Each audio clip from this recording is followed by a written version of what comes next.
Buenos días, buenas noches, amigos y espectadores de Canal 33. Esto es Cambia Madrid. Pasan 2 minutos de las 9 de la noche de este apacible 27 de enero. Apacible por las temperaturas, pero no tanto por los índices de contagio de coronavirus. Un día más tenemos que lamentar demasiadas muertes por esta enfermedad y demasiados hospitalizados. Esperamos que muy pronto termine esta tercera ola de COVID. Y un miércoles en el que comenzó hace 2 días, el primer miércoles de confinamiento, de toque de queda a partir de las 10 de la noche. Por eso os invitamos a que sigáis este programa que va a terminar allá por las 11 menos cuarto de la noche, ya ha entrado ese toque de queda. Os invitamos a 1 hora y 40 minutos de mucha información, de análisis, de reflexión sobre la actualidad de Madrid y también nacional en este caso.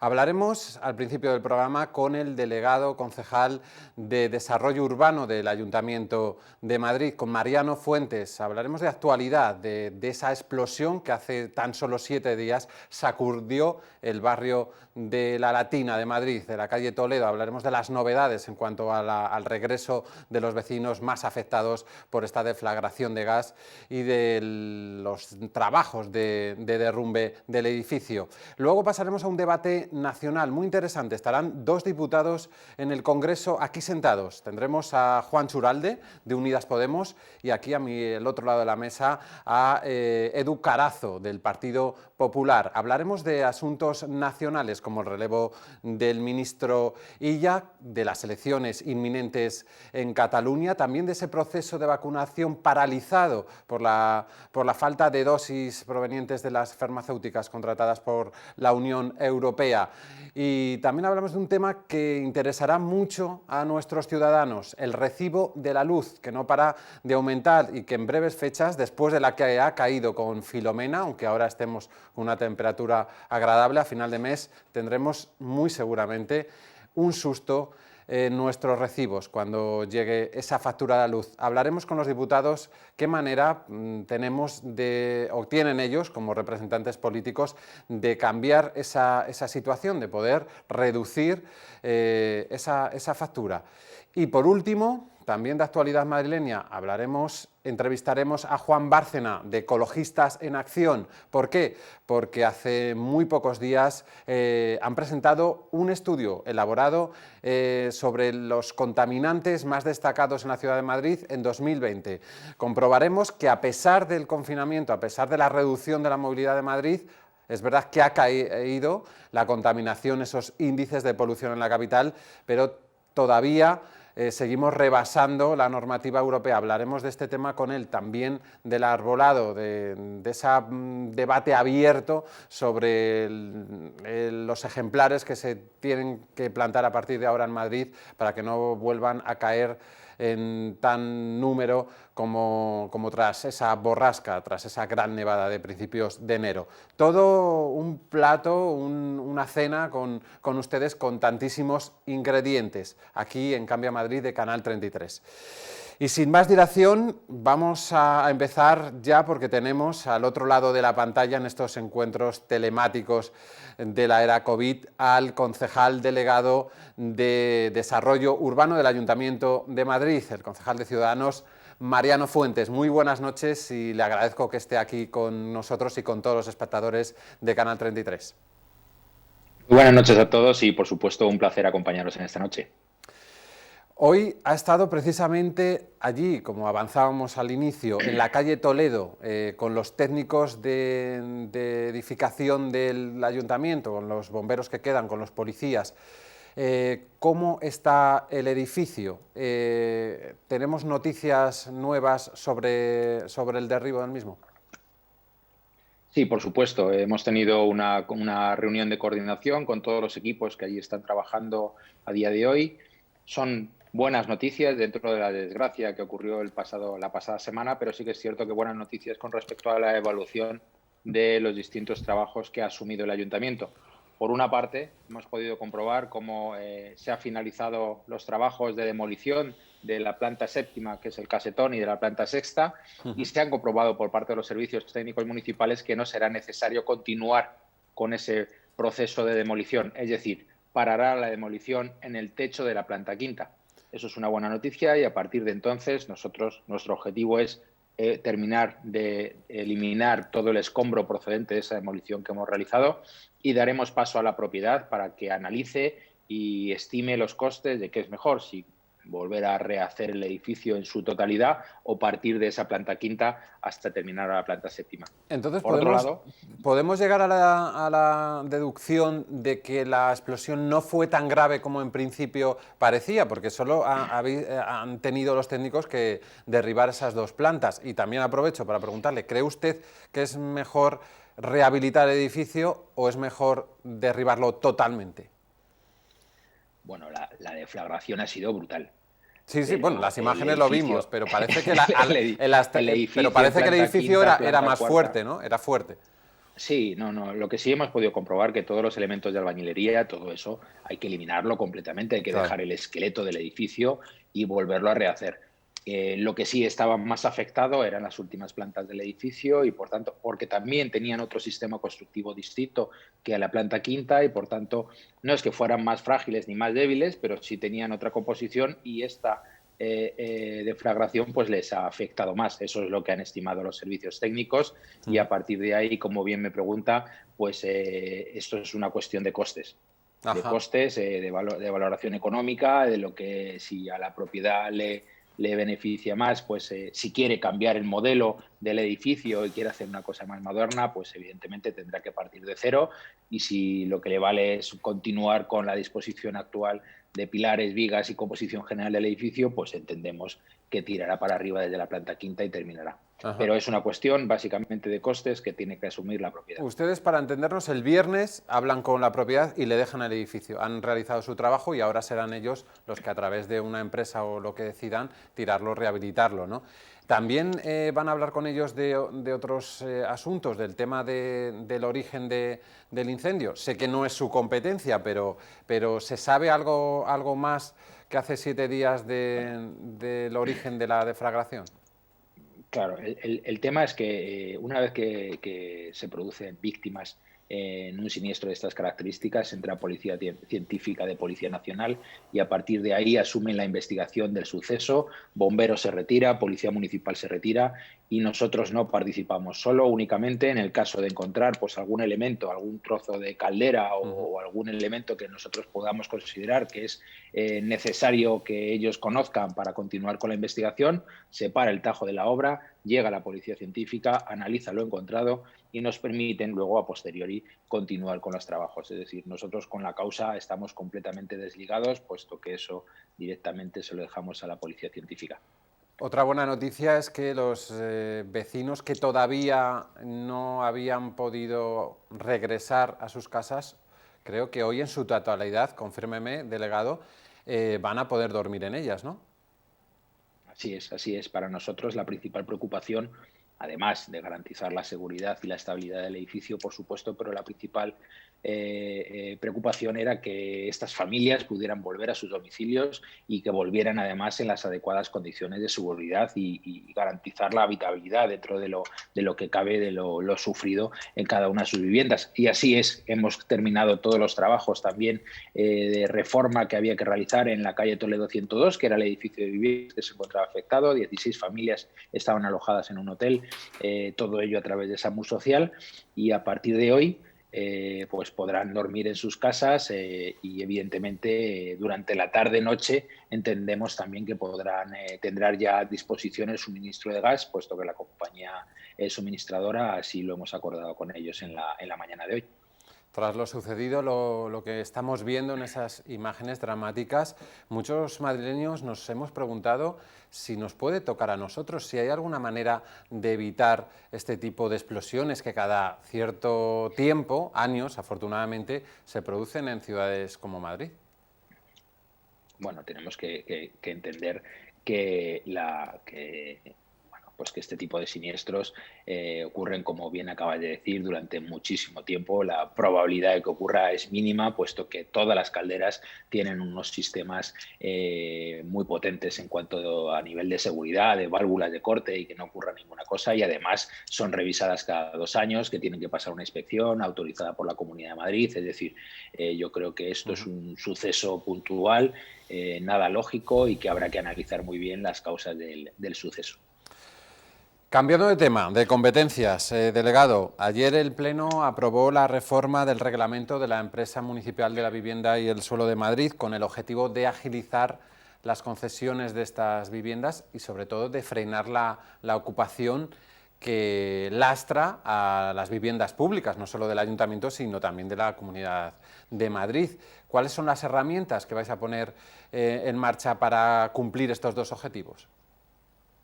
Bien, pues en primer lugar, para luchar contra la ocupación, evidentemente lanzamos ya un plan efectivo a través de la Empresa Municipal de la Vivienda, que a día de hoy prácticamente es imposible que sea ocupado, puesto que tenemos servicios específicos de vigilancia en cada uno, tenemos contratados para poder evitar y poder alertar también a la Policía Municipal de que se puedan producir estas ocupaciones. La principal novedad con respecto al reglamento es teníamos un problema en la Empresa Municipal de la Vivienda, que ya venía del anterior equipo de gobierno, aprobó un reglamento en el que solo se podía disponer de esas viviendas en el momento de la adjudicación, y hasta que no finalizara todo el proceso administrativo de la adjudicación de todas las viviendas que se pusieran en concurso, no podían salir a disposición de la ciudadanía más viviendas. Esto lo que nos generaba es que quedaran decenas de viviendas cerradas y de titularidad municipal durante meses, y que no pudieran ser utilizadas durante meses, que no pudieran ser utilizadas, uno, no pudiendo ponerse a disposición de la ciudadanía, que entendemos que es lo más importante, y dos, con el claro riesgo de ocupación. Lo que hemos hecho es cambiar el reglamento para que de forma continua ahora, según van quedando viviendas vacías, se puedan ir adjudicando viviendas a nuevos solicitantes, y por tanto yo creo que estamos agilizando muchísimo toda la tramitación administrativa, que por otra parte es lo que nos demanda la sociedad. El Ayuntamiento también ha presentado un plan integral de alquiler municipal que ha causado mucha polémica en redes sociales, porque presenta por primera vez ayudas a clases medias con ingresos de unidad familiar entre 32.000 y 82.000 euros para acceder a una vivienda social en régimen de alquiler. Por las dificultades, sobre todo, que estamos teniendo en Madrid desde hace algunos años para poder arrendar un piso. ¿Qué opina de esta medida? ¿Es verdad que supone una ayuda a las élites, como dicen desde la izquierda, o cuál es el fin? Realmente, sí que le tengo que decir una cosa. Este plan va a ser presentado el próximo lunes por el alcalde, junto con otra serie de medidas en materia de vivienda, y me permitirá que no le termine destripando. Esto podemos decir, Mariano, podemos decir que esto es un borrador, ¿no? Que puede haber cambios, que puede haber cambios. Claro. Bien. Pero sí que es cierto, primero tenemos que ser conscientes de una cosa. Este programa de alquiler de vivienda ha sido aprobado por unanimidad en el Consejo de Administración de la Empresa Municipal de la Vivienda el pasado jueves, por unanimidad por todos los partidos políticos, por Partido Popular, por Ciudadanos, por Vox, por Más Madrid y por PSOE. Este es un plan de alquiler en el que nos centramos en que aquellas viviendas vacías puedan ser cedidas a la Empresa Municipal de la Vivienda y ella lo gestione.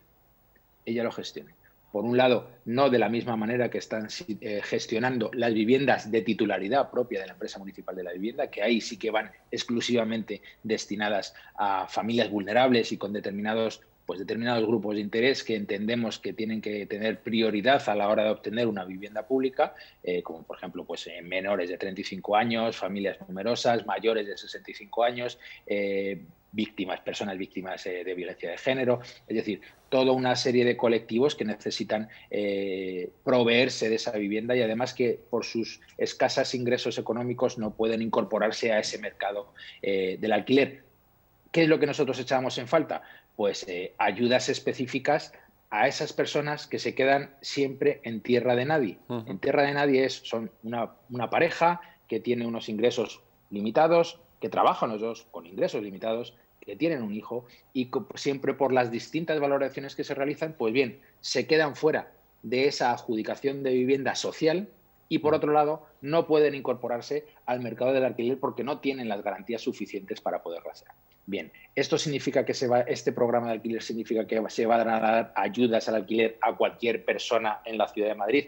No, este programa de alquiler va vinculado a que los pisos vacíos, los propietarios de esos pisos vacíos, cederán durante 4 años su vivienda a la empresa municipal de la vivienda y la empresa municipal de la vivienda adjudicará a estas personas en función de una baremación también distinta a los otros colectivos, adjudicará las distintas viviendas para que puedan pagarlas siempre y cuando el precio del alquiler no sobrepase un 30% los ingresos de la unidad familiar.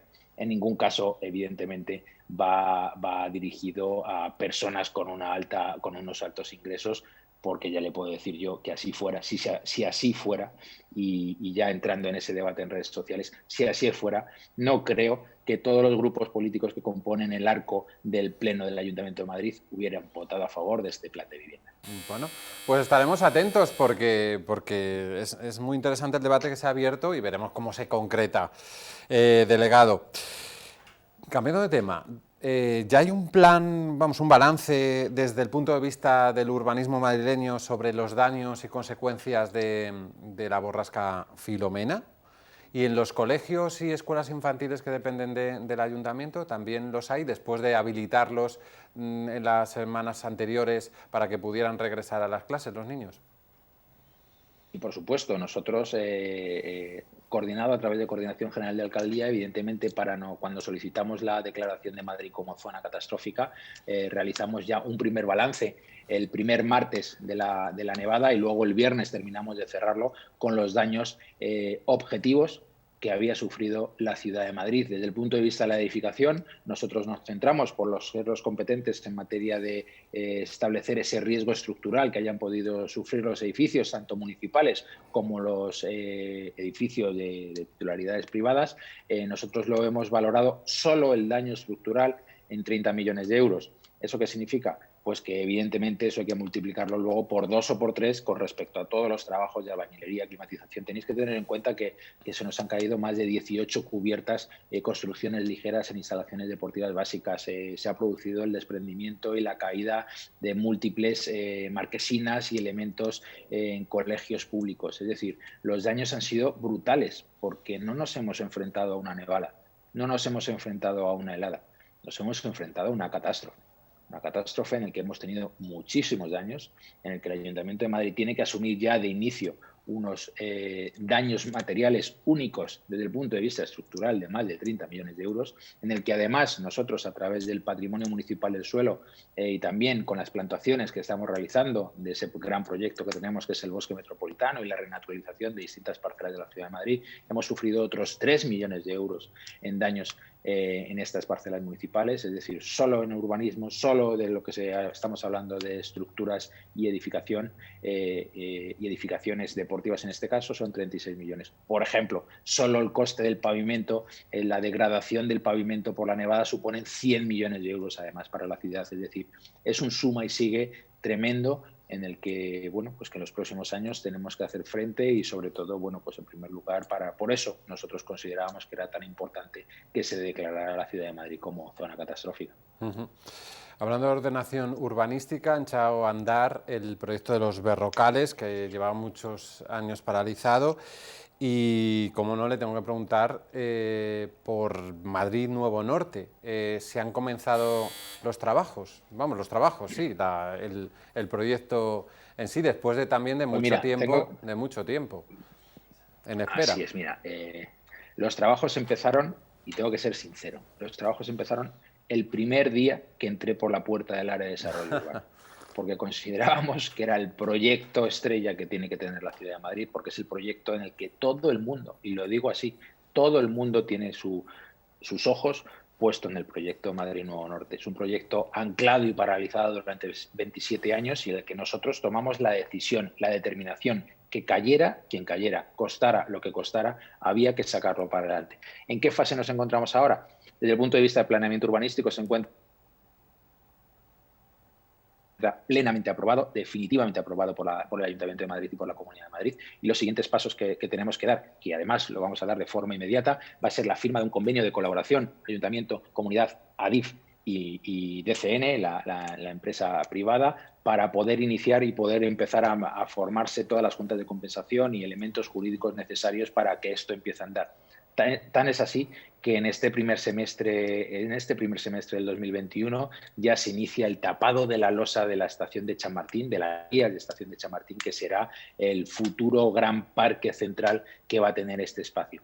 A partir de ahí, también en las tablas para el primer semestre del 2022 empezaremos con la urbanización de toda la zona para que en el 2023 también en las tablas y además en este gran centro de negocios que va a estar alrededor de la estación de Chamartín a principios, en el primer trimestre del 2023, empezar la urbanización y empezar las primeras construcciones, los primeros edificios. Por tanto, entendemos que en el 2025 las primeras personas podrán estar ya allí viviendo y trabajando, que para nosotros es lo más importante. Tenéis que tener en cuenta que son 6.000 millones de euros de inversión, que realmente es una operación, en la que os digo, comparable con otras grandes operaciones de Frankfurt, de Londres, de París, y que sin duda alguna, además, con una calidad urbanística tremenda. Pues muchísimas gracias por ese detalle de la antigua operación Chamartín, que se pone adelante y que la verdad que hacía meses que desconocíamos, porque nos hemos dedicado desgraciadamente esto que os estoy diciendo del convenio de colaboración es novedad absoluta, o sea, esto sí que es Muchas gracias por la primicia. Concejal, y gracias por atendernos aquí en Canal 33. Le volveremos a llamar para que nos cuente sobre este y sobre otros asuntos que esperemos no sean tan desafortunados como los que hemos hablado en la primera parte de la entrevista. Muchísimas gracias y una vez más por estar aquí en Canal 33. Nada, muchísimas gracias a todos ustedes y bueno. Un saludo, concejal, y nada, simplemente después de unos pocos anuncios volveremos con lo prometido, con esa tertulia, en este caso de política nacional, con nuestros dos diputados en el Congreso. A mi lado, Juancho Uralde, que ya está preparándose, y al otro, Edu Carazo, del Partido Popular. No se lo pierdan, en unos minutos volvemos aquí en Cambia Madrid de Canal 33.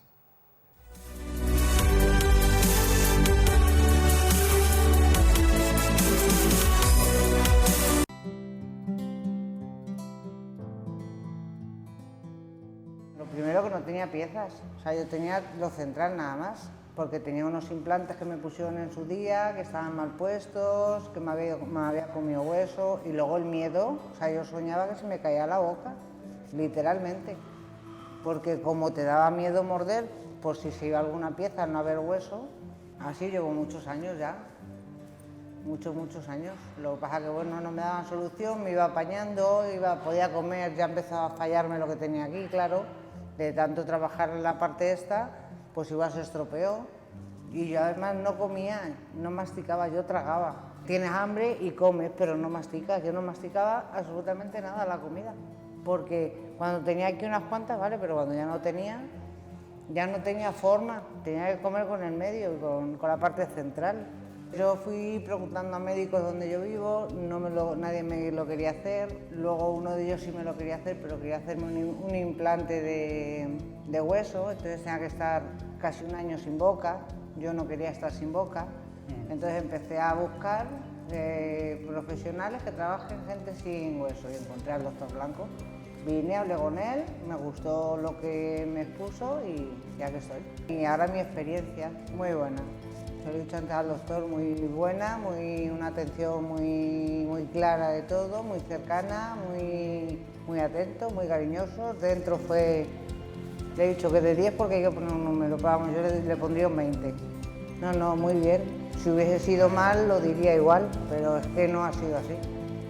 Lo que me dijeron es lo que hay, o sea, no hay ningún engaño, es lo que se habló y en 24 horas los tengo.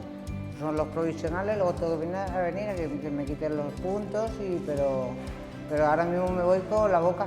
Mira, lo primero que voy a poder comer, eso es lo primero, y luego lo segundo, que yo no soy muy mayor como para no tener mi boca. O sea, es que el no tener, que me falte una pieza de mi boca para mí era horroroso. Yo sin boca no podía estar. Para mi vida cotidiana, el salir, el yo tener mi boca, el poder sonreír sin tener que estar tapándote y forzando, porque tú te falta lo de abajo y sonríes y se te ve. Y entonces yo eso no. Dicen que gente muerta que sencillo.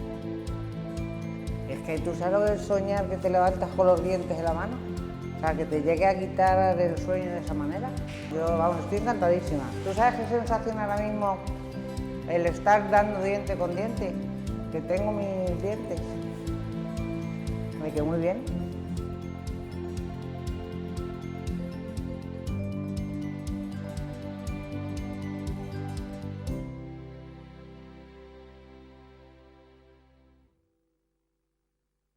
¡Venga, vamos! Anima a tus defensas. Con Inmunoplus estarán a tope. Un compuesto de extractos de plantas, nutrientes y vitamina C que ayuda a disminuir el cansancio Y a prevenir la oxidación de las células, retrasando el envejecimiento. evita que bajen tus defensas con Inmunoplus de Laboratorios Mundo Natural. Consulta a tu farmacéutico dietista y en parafarmaciamundonatural.es.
Buenos días, soy Fran Ergueta de Pescado por Samar. Quiero mandar un saludo a mis clientes y amigos y os esperamos aquí en el puesto 65 Pescado por Samar.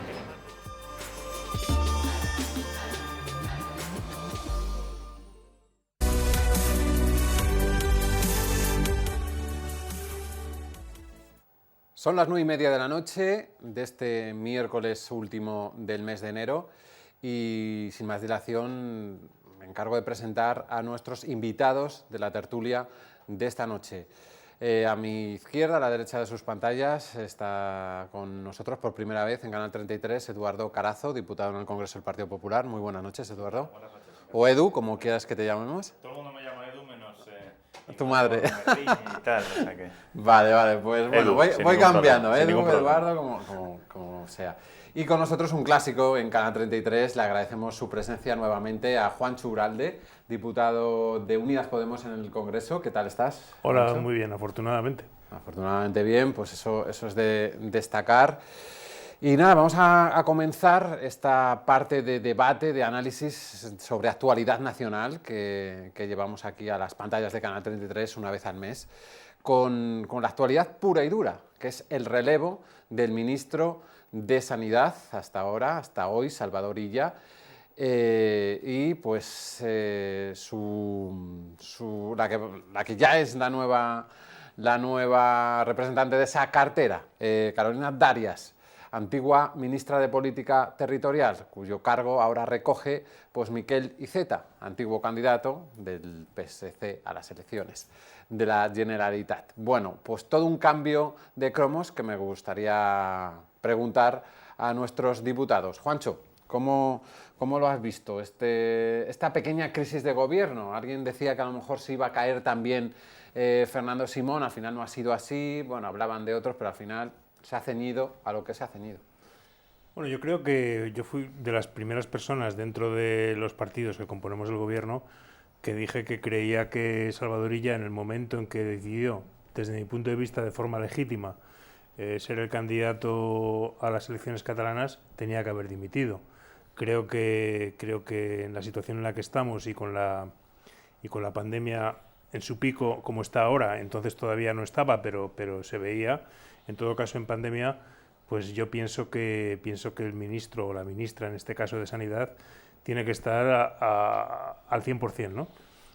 Mi valoración del trabajo de Illa es positiva. Yo creo que es una persona que ha tenido que enfrentarse a una situación dificilísima, durísima, sin precedentes, y que lo ha hecho con una enorme dosis de, digamos, de entendimiento, de escuchar a los expertos, de seguir las directrices científicas. Yo lo he visto en el Parlamento en varias ocasiones, en las comparecencias que ha tenido, y me ha parecido una persona, pues, digamos, muy dialogante con los grupos, ha encajado críticas durísimas y, sin embargo, ha sido capaz de asumirlas con naturalidad. Y, bueno, en definitiva, yo creo que ha hecho una labor aceptable en una situación muy difícil, pero yo creo que en el momento en que anunció su candidatura o que decidió su candidatura tenía que haber dejado el ministerio. Casi 2 semanas, ¿no? Desde ese momento hasta ahora, 3 semanas ya. 3 semanas. Edu, ¿qué opinas, supongo que de forma diferente, sobre la valoración del ministro y sobre ese cambio, esa huida hacia Cataluña, hacia su tierra? Yo coincido con Juancho, además le honra decir que debería haber dejado el puesto en el momento en el que anunció esa candidatura, pero yo hoy veía en prensa una viñeta que yo creo que lo resumía bastante bien.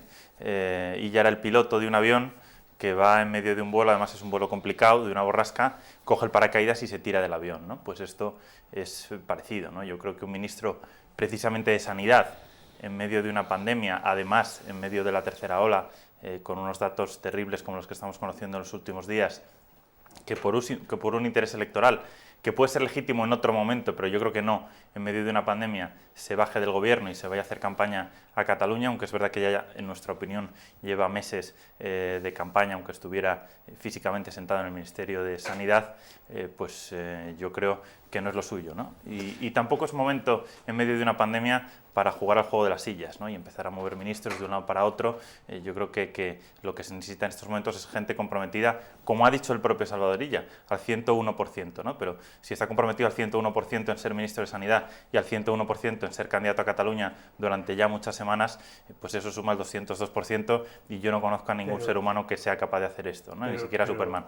Pero fíjate que la oposición, yo creo que, en fin, yo lo respeto, pero creo que os equivocáis, porque no se puede decir al mismo tiempo que tiene que irse porque va a ser candidato y luego, cuando decide dar el paso de irse, decir que no se debe ir porque estamos en pandemia. Yo creo que el cambio es absolutamente legítimo. Creo que además la elección de Darias tiene una cierta continuidad, puesto que ella es también la persona que ha trabajado en el ámbito de la administración territorial y, por lo tanto, ha tenido un papel en esa coordinación de las comunidades autónomas, es decir, que no le viene de nuevas el trabajo que se ha venido realizando, y por lo tanto a mí me parece que, yo creo que cualquiera de las personas que estamos en política, los dos lo sabemos, pues de alguna manera estamos al servicio de la gente que nos ha elegido y tenemos que estar a disposición, y si se considera que es un buen candidato para Cataluña, su partido lo considera, pues yo entiendo que es legítimo, ¿no? Ahora bien, creo que efectivamente la decisión tenía que haber venido acompañada de su salida.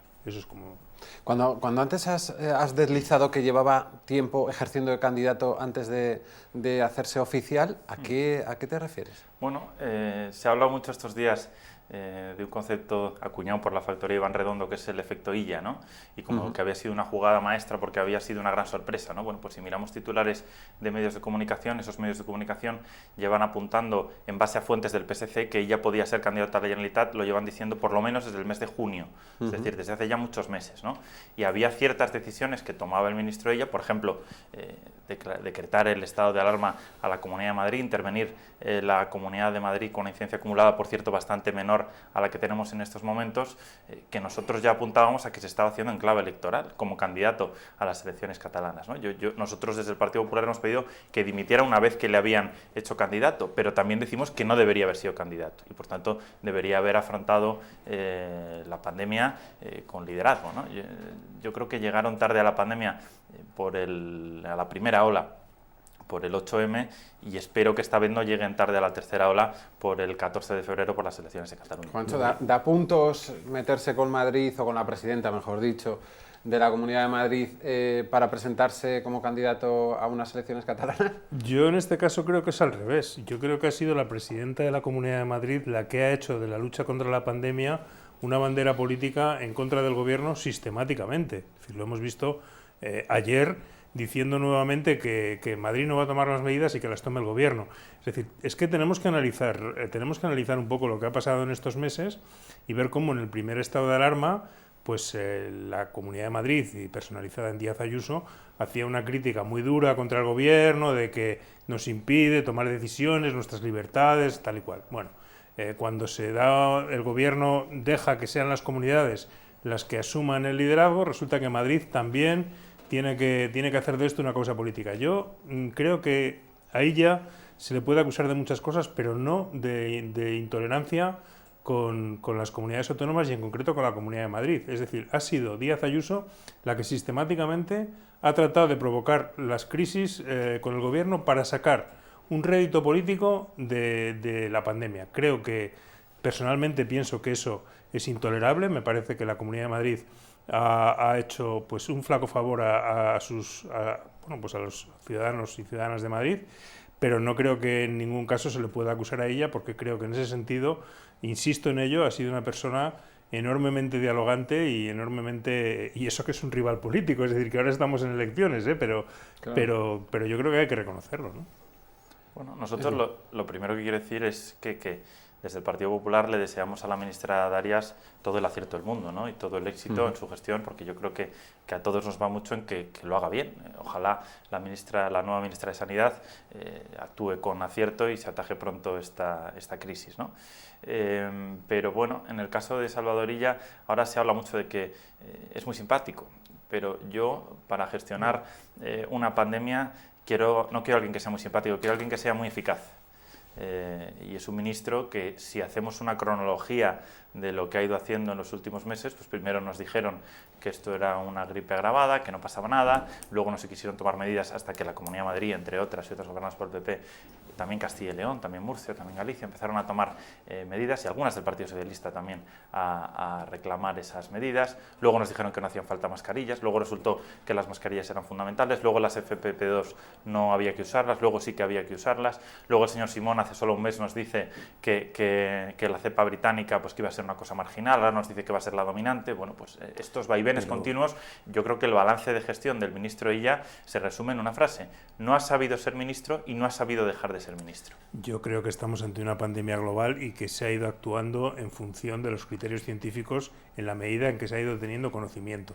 Y es verdad, yo creo que es imposible no reconocer que se han cometido errores, creo que es así, pero creo también que estamos ante una situación muy desconocida en la cual pues constantemente nos enfrentamos y de verdad que a mí no me gustaría estar en los zapatos de quien le toca gestionar esta situación, ni en el gobierno central ni en una comunidad autónoma, porque realmente las incertidumbres son muchísimas. Es decir, ahora estamos con la preocupación por la cepa británica, no tenemos ni idea de lo que va a ocurrir, no lo sabe nadie.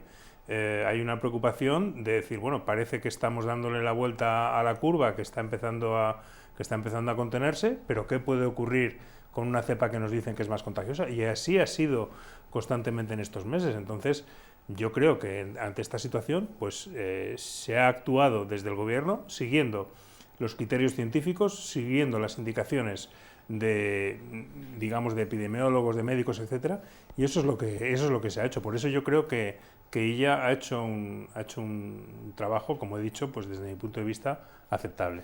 Edu, antes has tenido una valoración negativa de la gestión del ministro Illa, pero todas las encuestas reflejan subidas, algunas le dan como ganador incluso de esas elecciones. Y centrándonos en los comicios... Especialmente el CIS. Especialmente el CIS, es verdad, especialmente el CIS. Otras dan como ganador ese es el factor Tezanos, en vez del factor Illa, el factor Tezanos. El factor Tezanos, pero quería centrarme en esos comicios. Ciudadanos se ha ofrecido a hacer presidente a Illa para que no gobiernen los independentistas, en cambio el Partido Popular dice que no.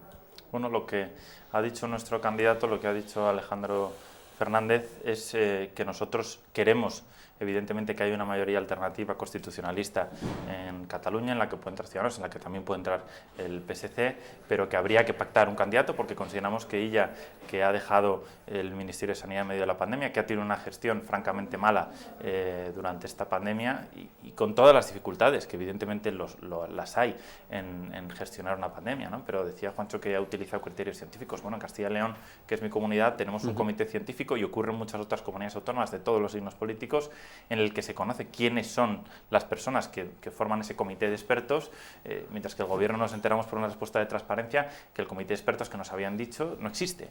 Entonces, ¿esto cómo puede ser, ¿no? ¿Cómo puede ser que un país serio como es España no tenga comité de expertos? ¿Cómo puede ser que un país serio como es España nos digan en verano que se van todos de vacaciones? Luego la cogobernanza, que ha sido una manera de trasladar toda la responsabilidad a las comunidades autónomas y protegerse en la inacción. Bueno, yo creo que la gente lo que quiere en medio de una pandemia son líderes, no guionistas de Netflix o jugadores de ajedrez haciendo jugadas de táctica política maestra, ¿no? Hace falta gente que coja todo por los cuernos y que sea eficaz. Entonces nosotros consideramos que ella desde el Ministerio ha demostrado que con todo lo buena persona que pueda ser, que yo no lo niego, tampoco le conozco a nivel personal, y oye, todo mi respeto por el esfuerzo que haya hecho, que seguro que lo ha hecho y toda la dedicación que ha tenido, pero la eficacia no la ha tenido y la gestión de la pandemia consideramos que ha sido mala. Y por tanto, de cara a las elecciones catalanas, ojalá haya una mayoría constitucionalista, pero habría, en nuestra opinión, que pactar otro nombre que generara el consenso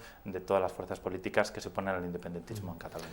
La estrategia de Unidas Podemos en estas elecciones, ahora con el efecto Illa, sería apoyar también una mayoría constitucionalista u otra de la izquierda en la que esté Esquerra Republicana de Cataluña.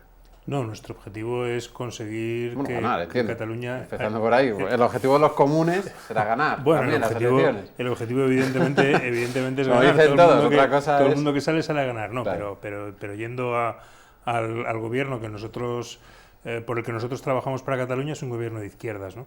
Un gobierno de izquierdas que ojalá pudiera constituirse pues con el Partido Socialista y con Esquerra Republicana y con En Comú Podem, por supuesto, ¿no? Eso es lo que nosotros creemos que es un escenario realista, y consideramos que sería posible y que sería bueno para Cataluña, además, porque sería una forma de romper esta polarización, bipolar, bueno, no sé cómo definirlo, como dicotomía ruptura, nacionalista, exacto, no nacionalista. esta fractura que hay entre nacionalistas y no nacionalistas, y creo que un gobierno de estas características pues sería bueno para la ciudadanía, porque se centraría fundamentalmente en mejorar las condiciones de vida de las personas y dejaría de lado el discurso prioritario de los últimos años en Cataluña, que ha sido el discurso nacional o nacionalista, y rompería, como digo, esa dicotomía. Y esto es el objetivo de En Comú Podem en estas elecciones, ¿no? Conseguir una representación, ojalá ganar, pero conseguir una representación suficiente para poder conformar un gobierno de izquierdas. Pues cambiando de tema, pero volviendo un poco a lo que antes has apuntado también, Edu, sobre el estado de alarma, sobre esas reivindicaciones de algunas comunidades autónomas como la tuya. Hay que recordar a los espectadores que Eduardo es diputado por Valladolid. Precisamente Castilla y León ha sido una de las que ha pedido al gobierno, al gobierno de España, que endurezca el estado de alarma, precisamente para que haya más confinamientos, un toque de queda más adelantado a las 8 de la tarde y otras medidas, otras herramientas para contener esta tercera y voraz ola de la pandemia. ¿Cómo se puede hacer para que el gobierno os haga caso en este asunto? Bueno, es que al final te meten en una especie de bucle diabólico, ¿no? Porque te dicen, oye, las comunidades autónomas son las que vais a tener que gestionar la pandemia. Que comentabas antes. La cogobernanza pues es un animal mitológico, ¿no? Porque aquí quien está gobernando en realidad son las comunidades autónomas, ¿no? Yo defiendo que el gobierno de España debería tener un mayor protagonismo, con todo respeto a las competencias de las comunidades autónomas que las tienen transferidas. Pero cuando había un estado de alarma, estuvisteis durante meses en el Parlamento criticando sistemáticamente al gobierno de España por dirigir ese estado de alarma. Incluso en los últimos, en aquel momento se renovaba el estado de alarma cada 15 días y en las últimas renovaciones del estado de alarma votasteis sistemáticamente en contra. Es decir, es que yo creo que estáis diciendo una cosa y su contraria a la vez, y esto no se sostiene. No se puede decir que el estado de alarma nos agobia, que no se permite actuar a las comunidades autónomas, que el gobierno está imponiendo el toque de queda en toda España, etcétera, etcétera, y cuando se ceden las competencias a las comunidades, decir es que el gobierno no está. ¿En qué quedamos? Bueno, nosotros durante toda la primera ola apoyamos el estado de alarma con nuestro sí en el Parlamento, y el último estado de alarma con nuestra abstención en el Parlamento se facilitó la aprobación. Por cierto, en lugar de cada 15 días, se comprometieron a ir una vez al mes y no van al Congreso de los Diputados. Eso también hay que recordarlo, ¿no? Que Sánchez no va a someterse al control parlamentario. Está bastante desaparecido ahora en esta tercera hora. Sí, bueno, yo creo que él está aplicando, hay un viejo aforismo sobre la monarquía parlamentaria que dice que el rey reina pero no gobierna, ¿no? Pues yo creo que Sánchez hace lo mismo, reina pero no gobierna, ¿no? Va a hacerse fotos, ya tenemos da alguna reyes, rueda de prensa. 3 reyes tenemos ahora. Va a que le informen uno, 3. de la tempestad, pero no gestiona la tempestad. Entonces yo creo que un presidente del gobierno tenía que tener más protagonismo, ¿no? Supongo que los asesores le dicen que es que si gestiona se quema, pero es que una crisis como la actual y los que hemos tenido responsabilidades de gestión, sabemos que lo primero a quien te debes es a todos los ciudadanos, ni siquiera a los que te han votado, a todos, ¿no? Yo Por creo tanto, que hay falta gente que gestione de verdad. Insisto en ello, que en el primer estado de alarma hicisteis causa, por cierto, causa común con la extrema derecha, para reventar al gobierno. Se utilizó la pandemia de forma durísima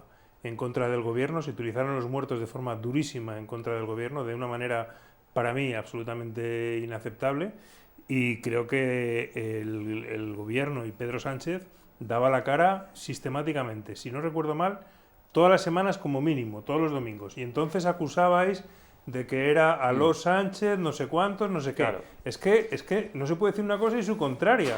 Y ya está Sánchez y tal. Yo me acuerdo cuando, en los momentos más duros, y Sánchez estuvo dando la cara, y ha dado la cara sistemáticamente, y es un presidente que está en el Parlamento con frecuencia, con mucha frecuencia. Yo en mi corta vida parlamentaria he vivido 2 presidentes del gobierno, el anterior era Rajoy, y Sánchez tiene una presencia en el Parlamento mucho más constante de la que la ha tenido Rajoy. Es verdad que la tuvo Rajoy, es verdad que la situación es diferente, es verdad que vivimos una situación de pandemia, una crisis social y económica que requiere de esa presencia, pero esa presencia se ha dado, y ella, concretamente también ella, ha comparecido en el Parlamento de forma sistemática, es decir, que se está acusando de cosas que yo creo que de una cosa y su contraria. Yo creo que eso pues pone de manifiesto la incoherencia de la oposición. No se puede acusar a Pedro Sánchez cuando está dando la cara y haciendo ruedas de prensa de que ya está con Aló Sánchez y luego ahora decir que es que no se le ve. Bueno, yo creo que está haciendo el trabajo que tiene que hacer, que es el trabajo del presidente del gobierno, y punto. Y va al Parlamento cuando le corresponde de una manera pues bastante más constante que el anterior presidente. Bueno, pero es que eso es lo que nosotros le pedíamos a Sánchez, que fuera al Parlamento, ¿no? Que dé homilías dominicales a la hora del telediario, tiene que ir al Parlamento y someterse al control. Pero yo creo que hay que recordar, Juancho, que un momento que en la primera ola iba al Parlamento única y exclusivamente cuando la ley le obligaba a ir al Parlamento, que era para aprobar los estados de alarma, o en el primer caso para informar del estado de alarma, exclusivamente. Que era cada 15 días. Bueno, porque es lo que marcaba la ley. Ahora han aprobado cada 5 para no ir, pero en ese momento sí, ¿no? Iba cada 15 días. Pero nosotros le pedíamos que compareciera y no venía nada más que cuando la ley le obligaba. Pero el Parlamento estaba eso cerrado. No es ser una cosa generosa y someterse al control parlamentario, ¿no? Eso es que cuando la ley te obliga, evidentemente el presidente del gobierno no va a incumplir ni la ley ni la Constitución, ¿no? Yo eso estoy convencido. Iba cada 15 días porque, entre otras cosas, el Parlamento estaba cerrado, y no se cerró, y yo me acuerdo muy bien porque estaba ese día en el Congreso, se cerró porque se infectó o se contagió una persona de Vox, Ortega Smith, y entonces el grupo de Vox dijo que ellos no acudirían ese día al pleno. Había un pleno, no sé si era martes, creo que era un martes, había un pleno, y dijo que ellos no iban a ir al pleno porque era un riesgo para su salud y tal. Y entonces se decidió cerrar el Congreso. Lo digo, creo que es importante decirlo, porque luego, posteriormente, el mismo grupo político acusaba al gobierno de haber cerrado el Congreso, cuando dices, oiga, pero si fueron ustedes quienes no vinieron. Y a mí me pareció una medida responsable, y eso que yo me tocó ir a la mayor parte de los plenos durante el estado de alarma, porque bueno, así nos repartimos en el grupo parlamentario, pero el presidente del gobierno iba cada 15 días, porque es que, entre otras cosas, no podía ir porque no había otros plenos que los del estado de alarma. El presidente tiene la facultad, entre otras, de solicitar un pleno extraordinario y acudir a comparecer y lo había cada 15 días. A la Diputación Permanente. Yo creo que 15 días es un plazo más que suficiente para dar información de lo que está ocurriendo y de la necesidad de renovar ese estado de alarma. Pero da igual, porque entonces era, como digo, que iba mucho, que se le veía mucho, que tal, y ahora es... No, que iba mucho no lo hemos dicho, salía mucho en las homilías dominicales, pero en la la ciudadanía, hora del teleario, en el Congreso no pero mucho. La ciudadanía, nosotros hemos dicho que venga más siempre. Pero la ciudadanía lo agradecía, porque en esos momentos tan duros y tan difíciles, pues la ciudadanía agradecía que se diera información, que se diera la cara, y creo que eso fue... De las cosas que se hicieron, he reconocido que se cometieron errores, pero en concreto creo que dar la cara, que el presidente del gobierno diera la cara en los momentos más duros, a mí me parece que eso hay que reconocer que fue una buena labor. ¿Y crees que ahora está desaparecido, como dicen algunos? Y no sé. No lo creo en absoluto, no está desaparecido, está haciendo su trabajo de presidente del gobierno y está trabajando en muchísimos frentes. Y hay un ministro de Sanidad que es quien se ocupa, y unas comunidades autónomas que son las responsables de la gestión. Claro. Dice la Unión Europea que hay que cerrar las zonas que superen los 500 casos. Cerrar, entiendo, perimetralmente cualquier municipio o ciudad que superen estos casos, que yo creo que es casi toda España ya, quitando Galicia, algún punto de Galicia, de Canarias y demás. ¿Qué hacemos? Porque, por otro lado, la Comunidad de Madrid, es verdad que en Castilla y León pedís medidas de endurecimiento, pero en la Comunidad de Madrid dicen, hoy ha comentado el vicepresidente, que ellos no quieren más medidas, que si las tiene que tomar, las toma el Estado. No sé si aquí hay una contradicción. Te pregunto, como diputado del Partido Popular. Bueno, evidentemente... yo no tengo una varita mágica para resolver esta situación, ¿no? No creo y eso le reconozco al gobierno, que ni la tiene el gobierno, ni la tiene la oposición, ni la tienen las comunidades autónomas. Quiero decir, esto, y eso es verdad lo que ha dicho Juancho, que es una pandemia que va evolucionando, que es una situación muy, muy complicada, y nadie tiene claro qué es lo que hay que hacer, ¿no? Porque todo tiene, como en la vida, en la política también, ventajas e inconvenientes, y cada una de las medidas no se sabe exactamente el efecto que genera, ¿no? Lo que sí que pienso es que lo que no se puede es no hacer nada. Yo repito, nosotros sí que queremos que las comunidades autónomas participen de la gestión, pero no que el Ministerio se borre del mapa y que se limite a reunir a los consejeros de Sanidad en el Consejo Interterritorial de Salud, que decidan ellos y ya está, ¿no? Nosotros creemos que si existe un Ministerio de Sanidad, igual que los demás ministerios, pues tienen que ejercer como un gobierno que está en un momento de crisis sanitaria y de emergencia sanitaria, ¿no? Entonces, lo que no entendemos es que haya comunidades autónomas que pidan medidas adicionales y no se les permita realizarlas, ¿no? Yo lo que he escuchado a la comunidad científica, le vengo escuchando estos días, evidentemente, digamos que la comunidad científica como tal hay muchas opiniones, sí, mucha variedad, pero en general lo que los científicos están diciendo es que no se puede hacer mucho más de lo que hay en este momento. Es decir, lo único que queda ya es el confinamiento domiciliario, es lo único que queda. Todo lo demás prácticamente está hecho y esto está reconocido por epidemiólogos y expertos, es decir, que mucho más de lo que hay no se puede hacer. Y por lo tanto yo creo que efectivamente, y yo lo comparto, ¿no?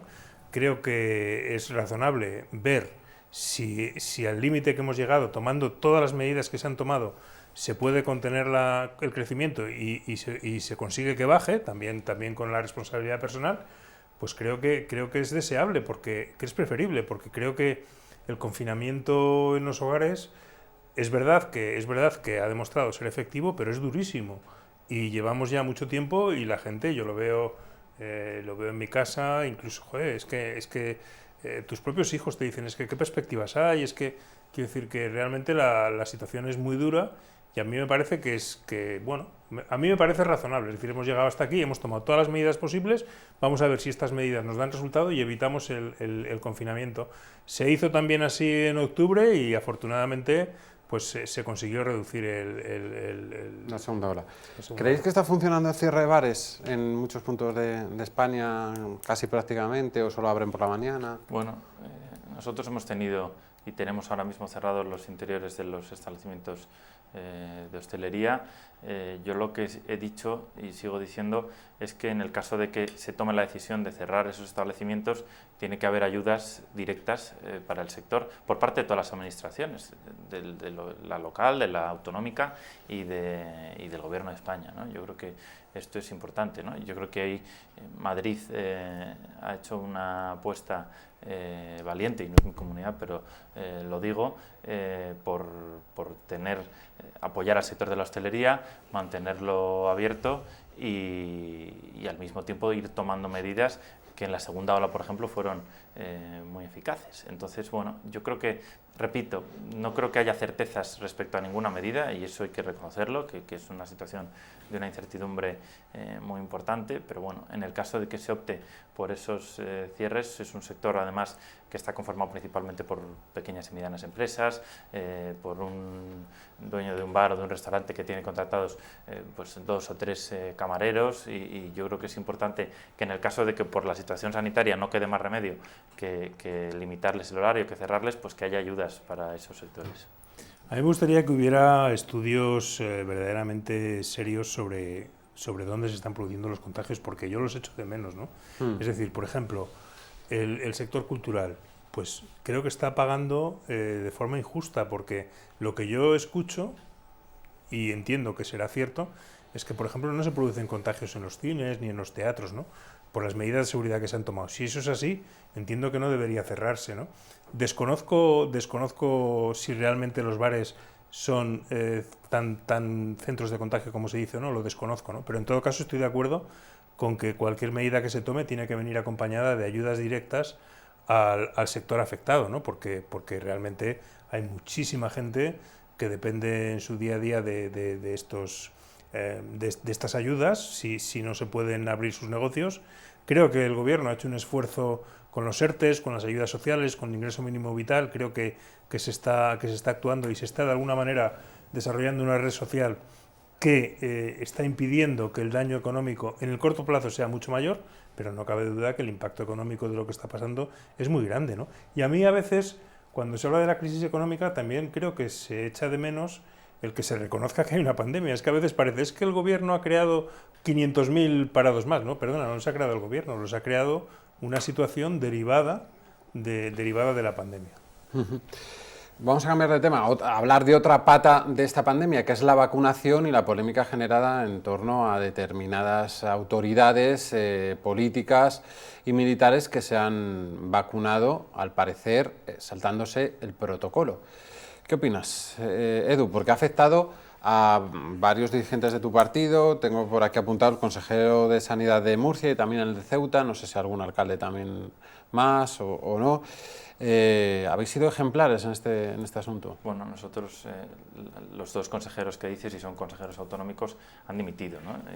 Y es lo que se les ha exigido desde el Partido Popular. ¿Les habéis obligado a dimitir? Bueno, es que yo creo que desde el PP, claro. Oye, los políticos no somos perfectos, los que estamos en política no somos perfectos y podemos cometer errores, ¿no? Pero tenemos que ser o aspirar a ser honrados y tratar de ser honrados, ¿no? Entonces, yo, fíjate, he dimitido el GEMAZ, por ejemplo. Yo entiendo que haya determinadas personas que por su papel estratégico, porque tengan que actuar ante una emergencia o porque estén en una alta responsabilidad, se vacunen antes, pero entonces tiene que estar puesto en el plan de vacunación. Claro, es que lo que no puedes hacer es saltarte el plan de vacunación, ¿no? Y ponerte la vacuna aprovechando lo que sea, ¿no? O sea, yo no digo que no se puedan vacunar personas que tienen una gran responsabilidad en la gestión de la pandemia porque esto sea necesario, pero si es así, tiene que reflejarse en el plan de vacunación y respetar el protocolo. Lo que no podemos hacer ningún responsable público es saltarnos un protocolo que está aprobado, que está acordado, y por eso nosotros, en el caso de los políticos del Partido Popular, pues esas personas, algunas habían hecho una gran gestión, pero han cometido ese error y han dimitido, pues porque yo creo que era lo justo y era lo que había que hacer. Entonces, ¿eres favorable, por lo que entiendo, Edu, al planteamiento del alcalde Martínez Almeida, que esta semana era favorable a que se vacunaran lo que él llamaba las altas magistraturas del Estado, que no todos los políticos, sino entiendo que los que tienen que tomar decisiones en este asunto de la vacunación? Claro, hombre, desde luego no todos... sino cualquier concejal de cualquier pueblo que pase por ahí, claro. Bueno, los concejales de muchos pueblos también son muy importantes porque están sí lo son, pero a ver, actuando en estos momentos, ¿no? Pero que las personas que tienen una responsabilidad especial, pues al frente de la gestión sanitaria, bueno, pues en sectores estratégicos de emergencias que todo el mundo entiende que es importante que estén inmunizados frente a la pandemia, pues yo eso lo vería bien, pero repito, eso tiene que estar en el plan. Lo que no puede ser es que nadie, ni un consejero, ni un concejal, ni un alcalde, ni absolutamente nadie, se salte el protocolo, porque nosotros estamos aquí cuando juramos nuestro cargo o prometemos para cumplir y hacer cumplir las leyes, ¿no? Y esto es un acuerdo público que tenemos que respetar. Yo creo que estamos ante uno de los grandes escándalos de los últimos años. A mí me parece que lo que está ocurriendo es inaceptable. La opinión pública, lógicamente, no lo entiende. Nosotros y nosotras todos, tenemos familiares cercanos, mayores, en riesgo, que están autoconfinados en su casa, la gente que no está en residencias, que no han sido vacunados, mayores de 80. De 60, 70, sí. Y que ni siquiera se les ha avisado de cuándo se les va a vacunar, y por lo tanto a mí me parece absolutamente inaceptable. Creo que estamos ante una pandemia de la que sabemos pocas cosas, pero hay una cosa que sí sabemos: los grupos más vulnerables son los de mayor edad, y por lo tanto yo creo que eso tiene que ser un factor prioritario a la hora de vacunar. Es decir, hay que vacunar de forma urgente y prioritaria a nuestros mayores. Luego ya vendrán los demás y ya veremos cómo nos vacunamos los demás, pero creo que esa horquilla la sabemos, y por lo tanto quien se haya metido por medio está quitándole la vacuna a un mayor, y creo que esto es inaceptable, y creo que efectivamente hay que decirlo con toda claridad y hay que exigir que quien lo haga, que abandone su cargo, porque me parece de un egoísmo, de una irresponsabilidad, de una falta de empatía con tus propios conciudadanos, que no soy capaz de entenderlo. De hecho, es que además el mayor que se coge el coronavirus se muere. Tiene el joven, más probabilidad. También mucho hay más, casos duros en personas jóvenes, pero la persona... Yo tengo a mi abuela de 90 años y todavía no está vacunada. Pues igual que yo, cualquier ciudadano normal no entiende que a sus familiares mayores no se les vacune, con el riesgo que corren si se cogen el coronavirus, y haya personas que además, como digo, saltándose el protocolo, pues se vacunan. Estoy Juancho, ¿qué ha pasado en el País Vasco? ¿Te he escuchado alguna declaración en este sentido contra esa gente del gobierno vasco? Que yo no sé, te quiero preguntar, que se ha también saltado la cola, ¿no? Bueno, todavía... Como diputado por Álava. Sí.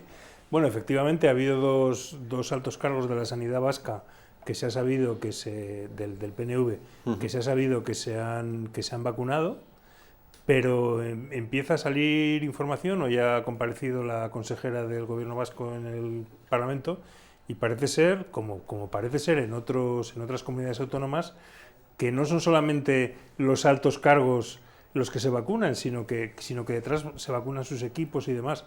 Es decir, que hay casos, desgraciadamente. Afortunadamente también creo que hay que decir que no de todos los partidos, porque se ha generalizado y no es así, ¿no? Dos partidos y luego exactamente. Falta Ciudadanos, falta Podemos. Exactamente, ¿no? Entonces, pero en el caso del País Vasco, pues efectivamente varios altos cargos de la sanidad del PNV pues se han vacunado también, colándose donde no les corresponde, ¿no? Creo que bueno, pues como he dicho, ¿no? Me parece que son actos...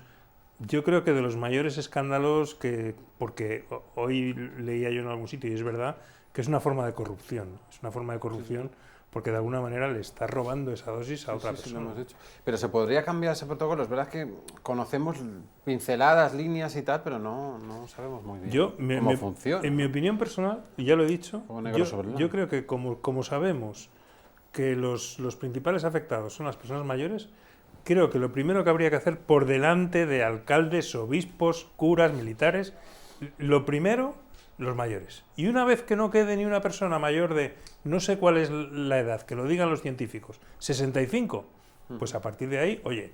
Eso se hablaba, de que después de las residencias tendrían que ir menores de 80. Yo creo que tiene que ser así. Y cuando nos toque a los demás, pues bien sea por edad o lo que sea... Claro, pero... Yo entiendo que se meta en el protocolo personas con responsabilidad, pero luego hay que ver dónde se meten, claro. Puede ser después de los grupos de edad de riesgo, ¿no? Que ahí haya un apartado, después una vez estén los de la residencia, los mayores de, como dice Juancho, la edad que digan los médicos, pues ahí que haya personas con responsabilidad que también puedan entrar en el plan de vacunación, por delante de los que no estamos ahora mismo ejerciendo labores de gestión de emergencia, ¿no? de la pandemia. Incluso en algunos países en los que se han producido alguna vacunación para animar a la población a vacunarse frente a esos que tienen algún miedo. Por ejemplo. Claro, hemos visto a Netanyahu vacunándose, ¿no? Pero bueno, eso es para concienciar a la población de que las vacunas son seguras, de que las las vacunas están testadas, de que Aquí han recibido todos los controles, pero eso puede tener una explicación, ¿no? Pero esto que ha pasado Pero aquí, aquí no, parece que la ninguna, vacuna es eficaz. Yo también leía un chiste el otro día, la vacuna es eficaz porque se están colando algunos políticos. Es decir, que al principio es verdad que había un porcentaje, no sé si cifrado en no sé con qué estadística, en un 30 o un 40%, que no les gustaba o que no querían vacunarse, y parece que ahora eso se ha disipado y todo el mundo quiere ese pinchazo, ¿no, Juancho? Bueno, yo creo que la prueba de la eficacia es la... Sí, digamos, es que el trabajo científico. Y que no ha habido daños mayores a las personas que ya se han vacunado, que se han inmunizado. No creo que el hecho de pasado un mes ya en la Unión del Europea, proceso, ¿no? Fijaos lo que están tardando en aprobar, en autorizar algunas vacunas. La parte mala es que se tarda más, pero la parte buena es que los controles que hace la Agencia Europea del Medicamento son muy rigurosos. Pero hay un problema que quería trasladaros, trasladaros, diputados, que no llegan las vacunas. Estamos hablando de quién se cuela, pero claro, si no hay, o si llegan muy tarde, y si a lo mejor acaba 2021 y no se ha inmunizado a la mitad de la población española, tenemos un problema. No sé si vienen las farmacéuticas de la responsabilidad de la Unión Europea en vigilando ese proceso, pero tenemos un problema gordo. Un problema grave. Hoy mismo había una reunión en Bruselas entre AstraZeneca y los responsables de la Unión Europea. Efectivamente, la negociación se ha realizado desde la Unión Europea, que yo creo que es bueno. Es bueno que haya sido Europa quien haya llevado adelante esta negociación. Pero claro, ahora empiezan a aparecer las dudas. Es decir, hay una falta de transparencia muy grande sobre el contenido de esos acuerdos. No se sabe exactamente qué derechos puede tener la Unión Europea o un Estado de la Unión Europea en caso de que la farmacéutica incumpla su compromiso. Hay mucho cabreo con el tema de AstraZeneca, que tiene 2 fábricas en el Reino Unido y ha priorizado al Reino Unido frente a... Pero bueno, ellos lo que dicen es que el gobierno británico les apoyó y tal. En fin, hay preocupación porque efectivamente no se sabe la de AstraZeneca, la de Pfizer está llegando también con retraso. Y no sé si tenemos que depender al final de la vacuna española, que también está en proceso ya de validación. Creo que la de Pfizer han dicho que es para hacer ajustes en la fabricación y que luego van a volver a suministrar. Pero bueno, en el caso de AstraZeneca, yo creo que también es positivo que la Unión Europea haya liderado esto, porque evidentemente tiene un peso muy grande a la hora de negociar una institución pues del volumen, del peso. Pero vemos que el poder de una farmacéutica tambalea la estructura de una institución como la Unión Europea. Está bien que haya empresas farmacéuticas con incentivos para hacer esa investigación tan rápido como se ha hecho, y oye, tienen el legítimo derecho a venderlo, a producirlo, a tener su beneficio, a dar trabajo a mucha gente, pero es una situación primero de emergencia mundial, es una crisis sanitaria mundial, y además en el caso de AstraZeneca hay un contrato, quiero decir, que cumplan el contrato, pues yo creo que esto es evidente, ¿no? Y que si lo incumplen, pues la Unión Europea... También pone de manifiesto, perdona, la necesidad, que nosotros hablamos mucho de ello, y de que haya ciencia pública. Es decir, que no dependamos siempre de la empresa privada, ¿no? Porque muchas de estas vacunas se han desarrollado desde empresas privadas, pero con mucha ayuda pública. Es decir, que ha habido muchas ayudas para el desarrollo de la vacuna, ¿no? Y nosotros aquí en España, pues durante mucho tiempo se han producido muchos recortes en ciencia, como se han producido en sanidad, como se han producido...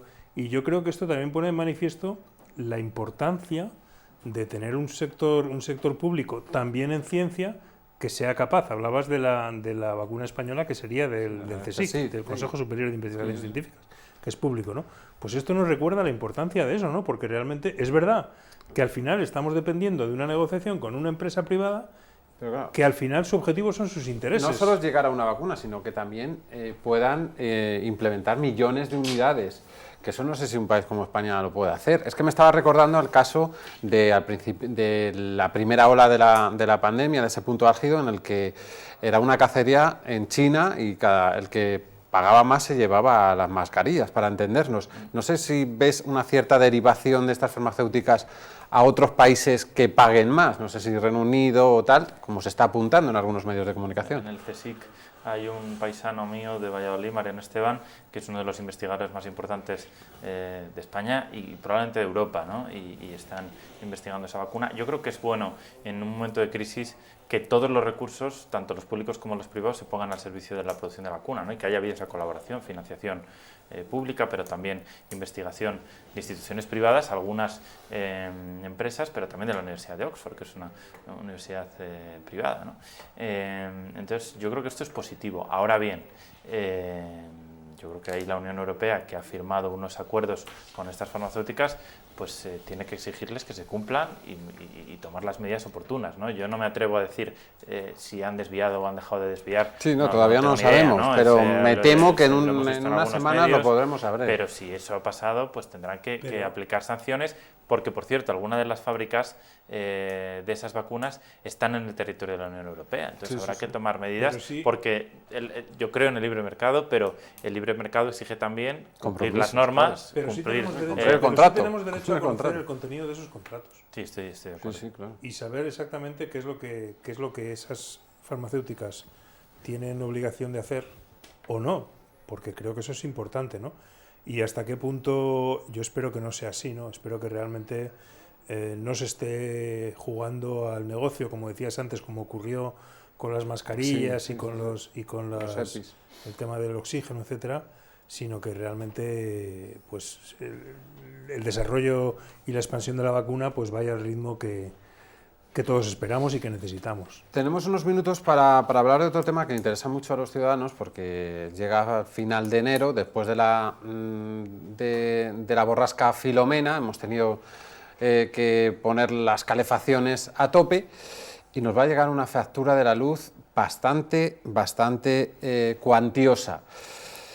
Juancho, de hecho, en el Congreso pues has estado hablando sobre este asunto, sobre la reforma del sistema tarifario, que era uno de los puntos que llevaba Podemos y además que la gente de a pie solicita y reprocha incluso a Pablo Iglesias o a los miembros de Podemos para que le bajen la luz directamente. ¿Qué está pasando? Sí, efectivamente, bueno, ayer mismo compareció la ministra de Transición Ecológica en el Congreso para precisamente abordar esta cuestión. Y bueno, hay que decir primero, para tranquilizar a la ciudadanía, que la luz ya ha bajado mucho. Se dio una situación extrema debido a Filomena, bueno, pues que subió mucho el precio del gas, subió mucho la demanda de gas y eso hizo que los precios subieran.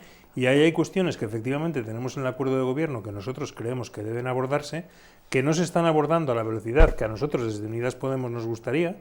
Pero hay que recordar que somos el socio minoritario del gobierno, que es que a veces parece que tenemos que tenés 35 tenemos toda la responsabilidad de todo. Claro. ¿No? Y ayer se lo dijimos a la ministra, ¿no? Entonces, hay una serie de cuestiones que efectivamente afectan a la tarifa de la luz, que son relativas a cómo se fija el precio de la luz, que ahí, bueno, pues hace que los precios se desvíen cuando ocurren situaciones de estas. ¿Por qué?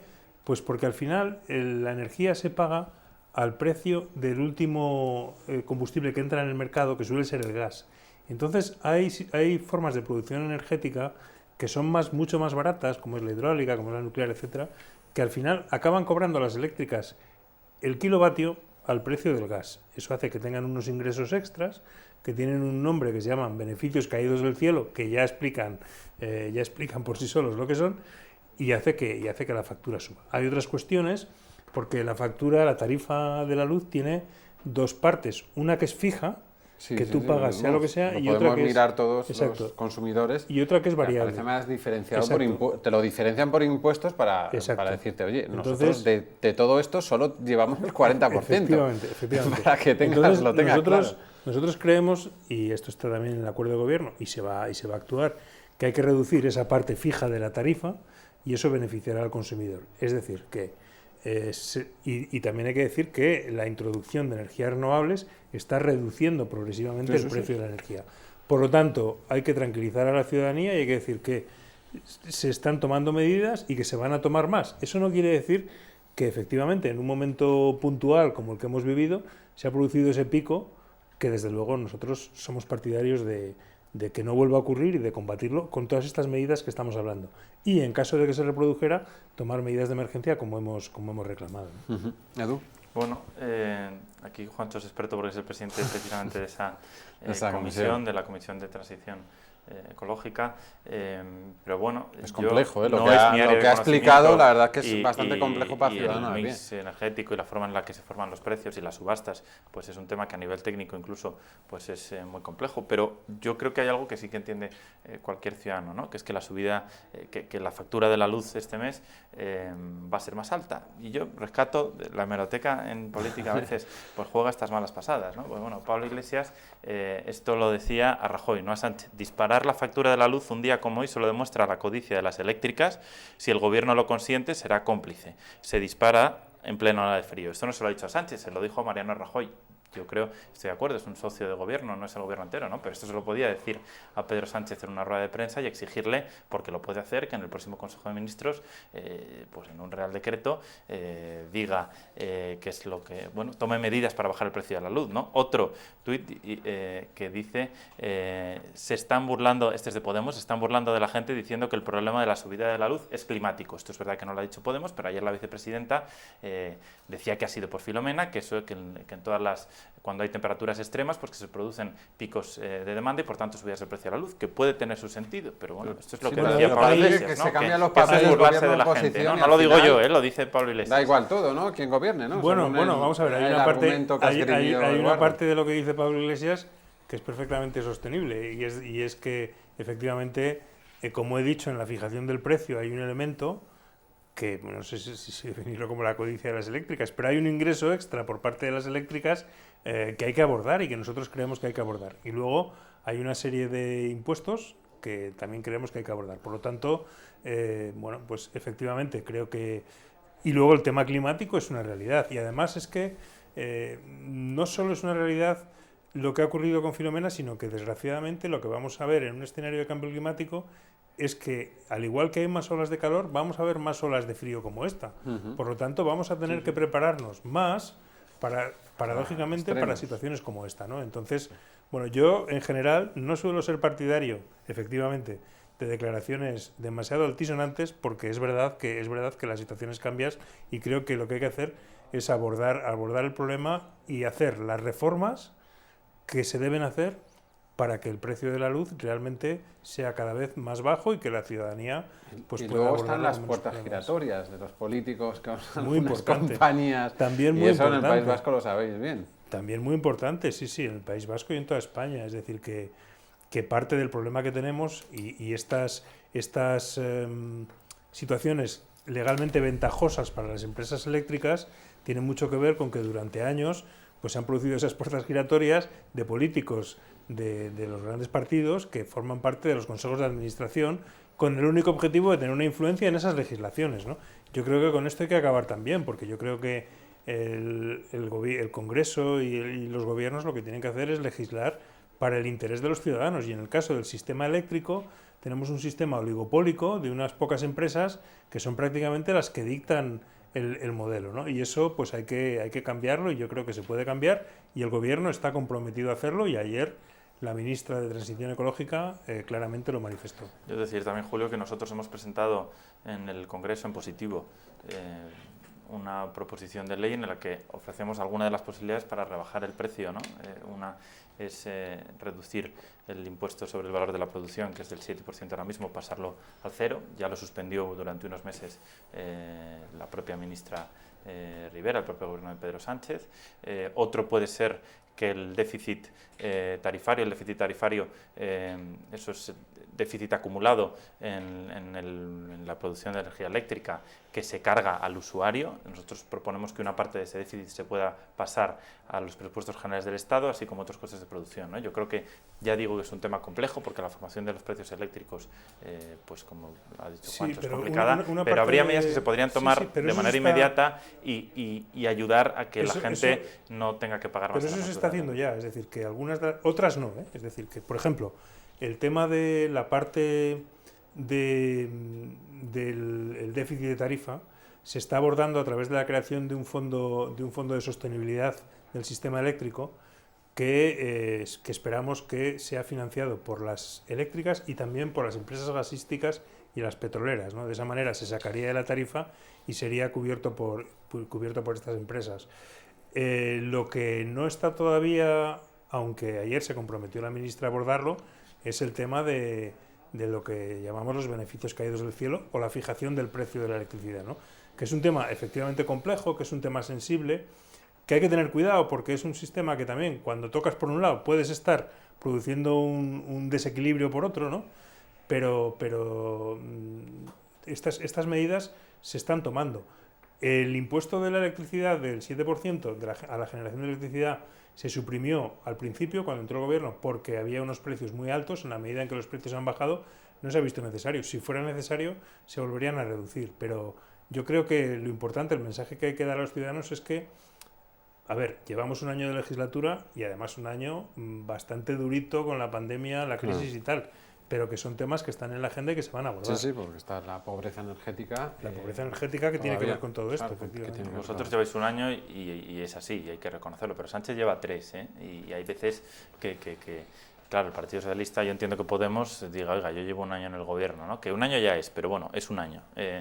Pero a veces el Partido Socialista parece que acaba de llegar y ya lleva 3 años gobernando España. Pues tenemos que dejarlo aquí. Muchísimas gracias, diputados. Eduardo Carazo, diputado del Partido Popular por Valladolid, del Congreso. Gracias por venir. Espero que hayas estado a gusto aquí con nosotros en Canal 33, y a Juancho Uralde, diputado por Álava de Unidas Podemos en el Congreso de los Diputados. Gracias también por explicarnos de alguna manera entendible este sistema tarifario que tanto interesa a los espectadores. Nada más por el debate en el día de hoy, pero todavía tenemos cosas que contaros. Después de los anuncios publicitarios hablaremos con Juan Bárcena, de Ecologistas en Acción de Madrid. Le preguntaremos por ese informe del año 2020 sobre la polución en la capital. Hablaremos con él también de los daños de Filomena y de las zonas de bajas emisiones en la capital. No os lo perdáis porque va a estar muy interesante en unos minutos aquí en Cambia Madrid.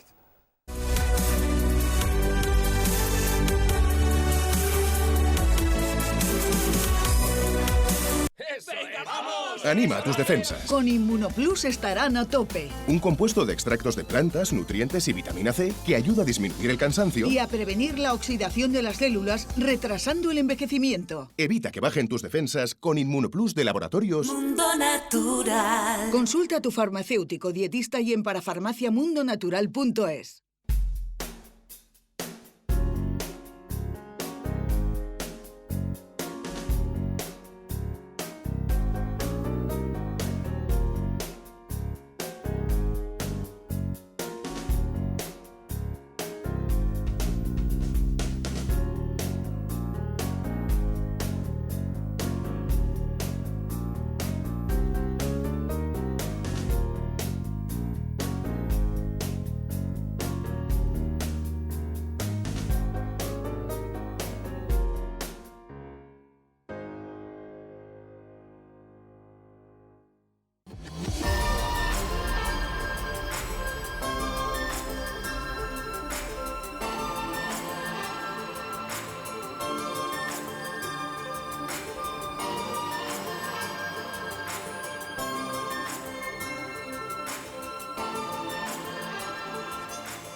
Buenos días, soy Fran Ergueta, de Pescado por Samar. Quiero mandar un saludo a mis clientes y amigos y os esperamos aquí en el puesto 65, Pescado por Samar.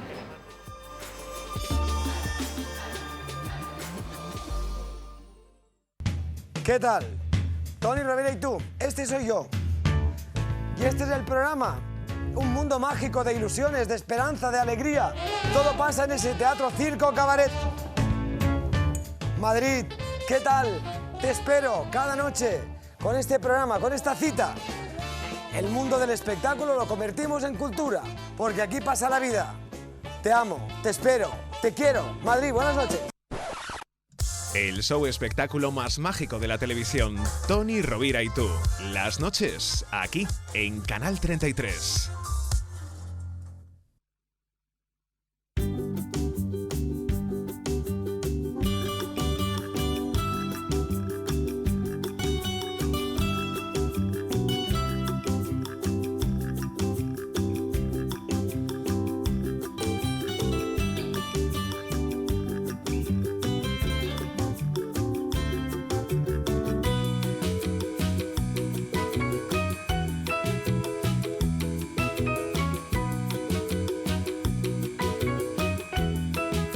Yo os invito a mi casa a que vengáis a probar los platos de cuchara, tanto fines de semana como a diario, y los pescados que tenemos para que veáis que no exagero nada, y en Casa Aparicio se come de vicio.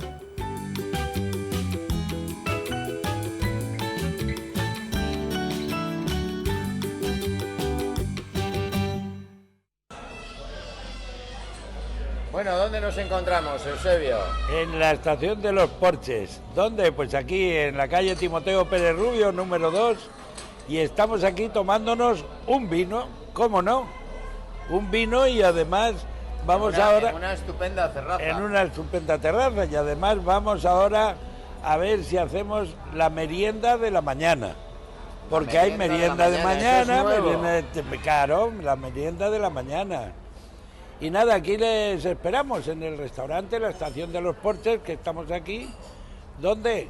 Pues aquí en la calle Timoteo Pérez Rubio, que lo marca nuestra cámara precisamente, y ustedes lo están viendo in situ. Méndez Álvaro, zona de entrevías, claro. Fácil aparcamiento, todo muy fácil. Te presentamos el programa de la televisión más loco o más cuerdo. Se buscan locos por la cordura. Acércate cada semana al magazine de José Macías y Amadeo Álvarez, dos locos muy cuerdos. Se buscan locos por la cordura. Los jueves a las 21 horas y repetición los fines de semana. Se buscan locos, aquí en Canal 33. Se buscan locos por la cordura.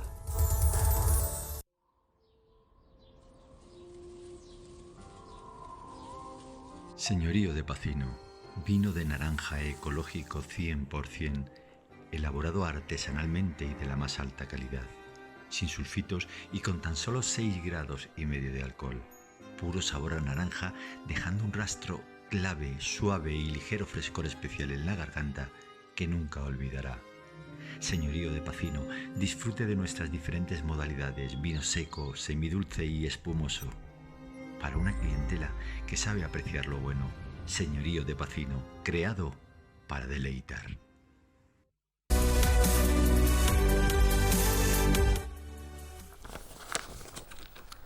Bueno, continuamos en la tertulia Cambia Madrid, las 10 y 28 minutos de la noche.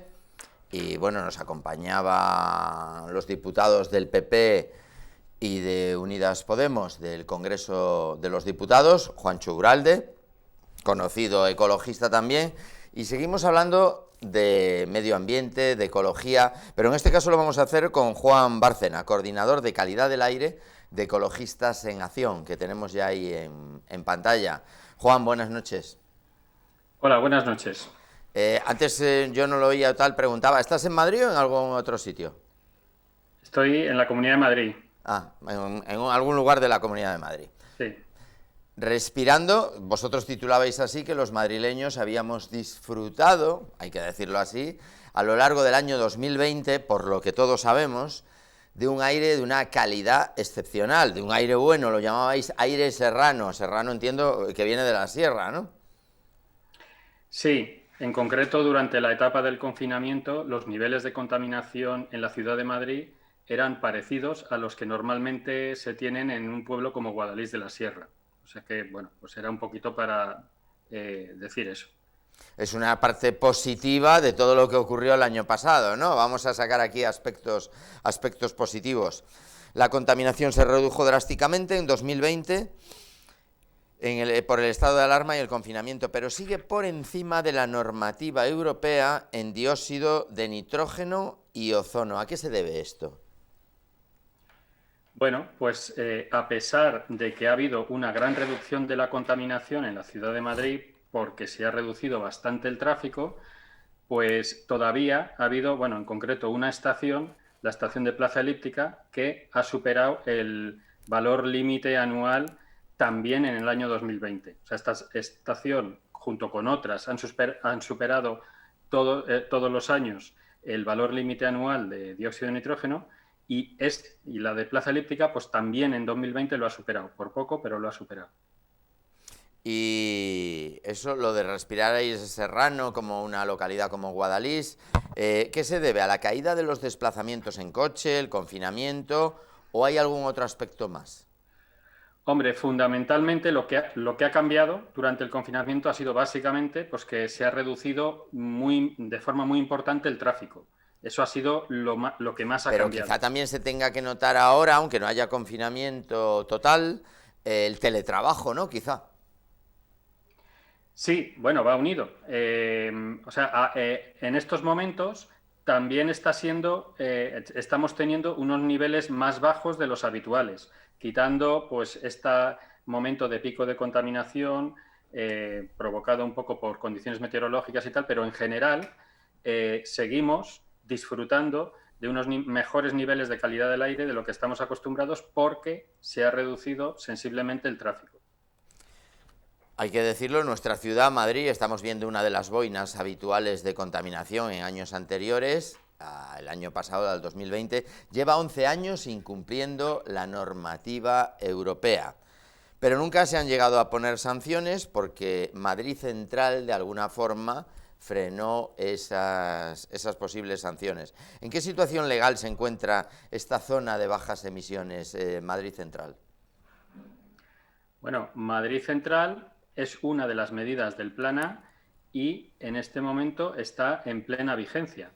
Sí que es verdad que ha habido varias actuaciones judiciales y se está a la espera de un pronunciamiento del Tribunal Supremo sobre unas alegaciones que en su momento hizo el PP en la oposición y digamos, se está pendiente de que eso se resuelva, pero mientras no haya una sentencia, pues Madrid Central y todo el Plan A está vigente y además, bueno, pues Madrid está obligada por vulnerar sistemáticamente la normativa de calidad de la europea a tener un plan de reducción de la contaminación y el que tenemos es el Plan A con Madrid Central como una de sus medidas principales.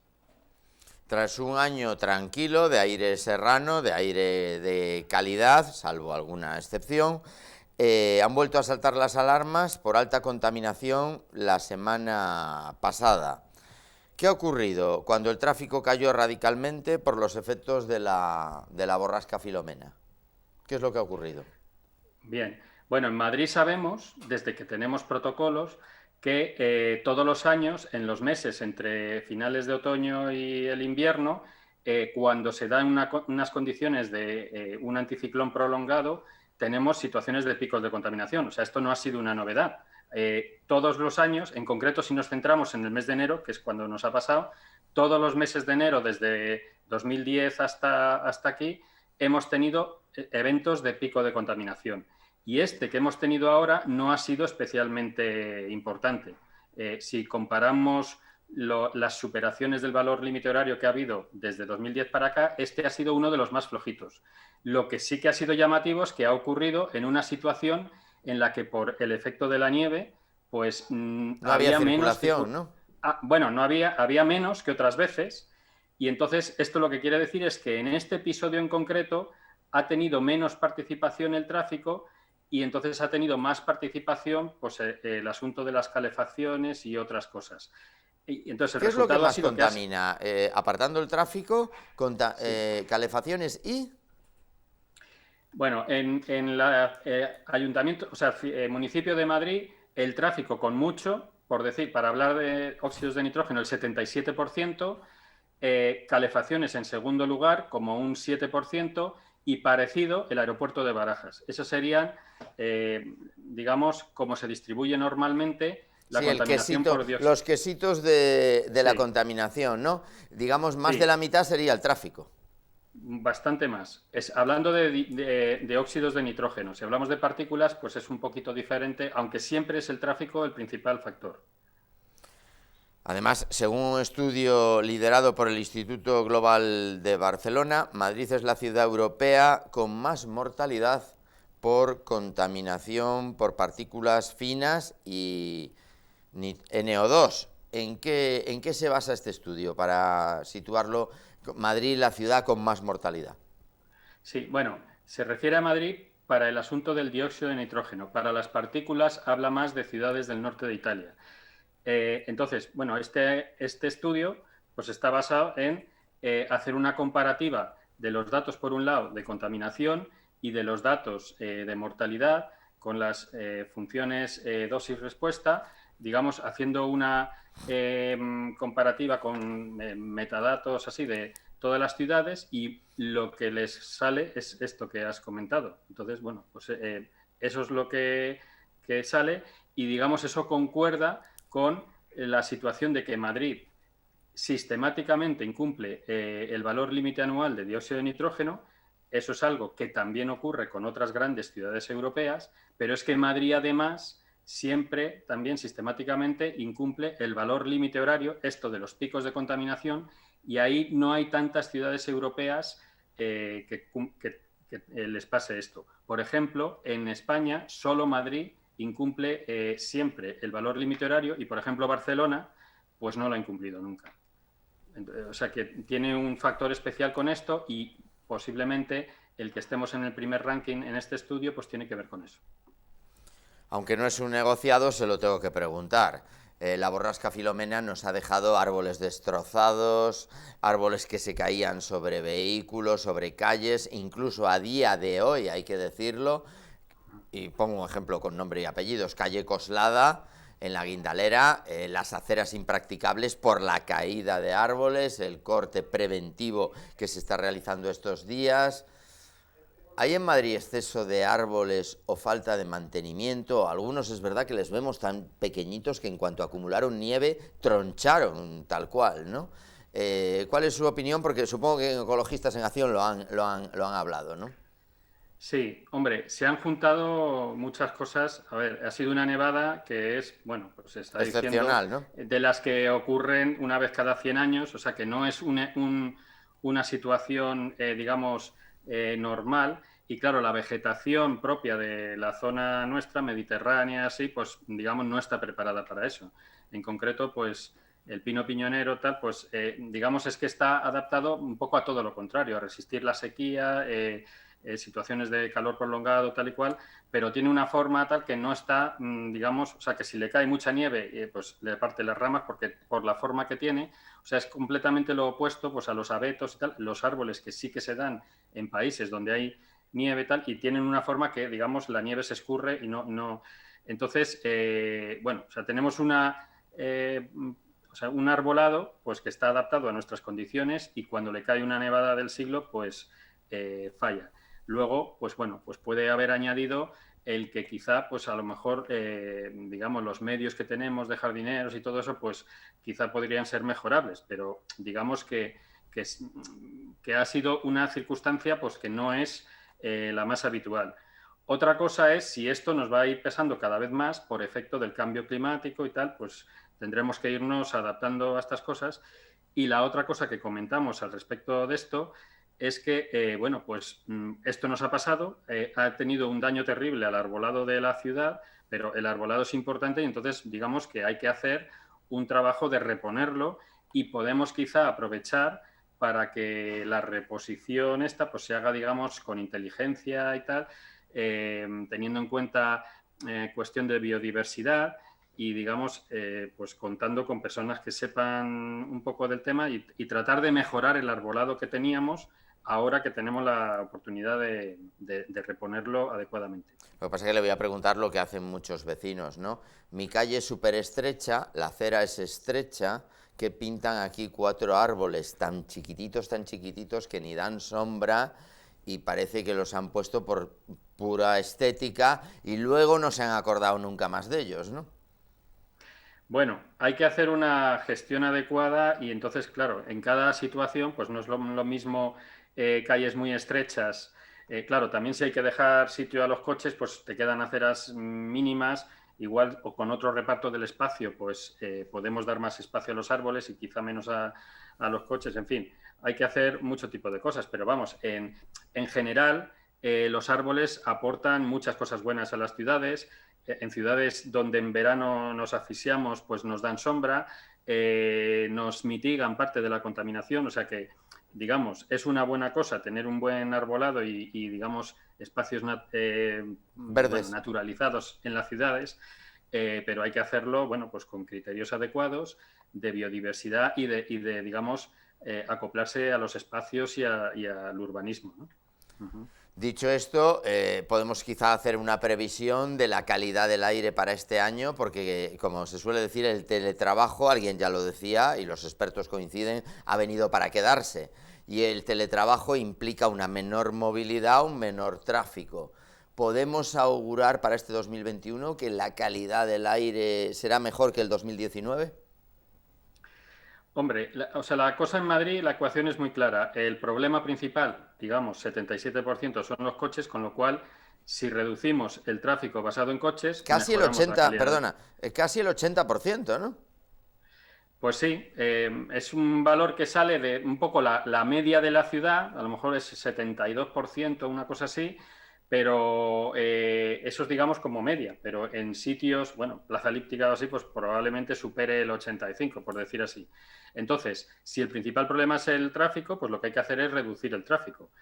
Si el tráfico se reduce pues porque nos confinan, porque teletrabajamos o tal, pues será esa la razón, pero también esperamos que eso ocurra porque hacemos una gestión inteligente de la movilidad y avanzamos en parámetros de movilidad sostenible, que quiere decir favorecer el transporte público, el uso de medios, a pie, en bicicleta, etcétera. Eso se está haciendo en muchas ciudades europeas, precisamente por esto del COVID, porque no queremos que haya un rebote de que por, digamos, cierto temor a usar el transporte público por los contagios y no sé qué, eso se traduzca en más coches, y entonces la manera que otras ciudades europeas han tenido pues es habilitar carriles bici, quitar sitios de aparcamiento, habilitar carriles bus. Aquí se ha hecho un poquito, pero digamos no con la decisión que en otras partes. Así que animamos a que utilicemos esta situación en la que estamos usando menos el coche tal para conquistar terreno hacia las formas de movilidad sostenibles y avanzar en mejorar la calidad del aire, porque vemos que quitando los coches se mejora muchísimo la calidad del aire y lo hemos comprobado en 2020. Pues Juan Bárcena, coordinador de calidad del aire de Ecologistas en Acción.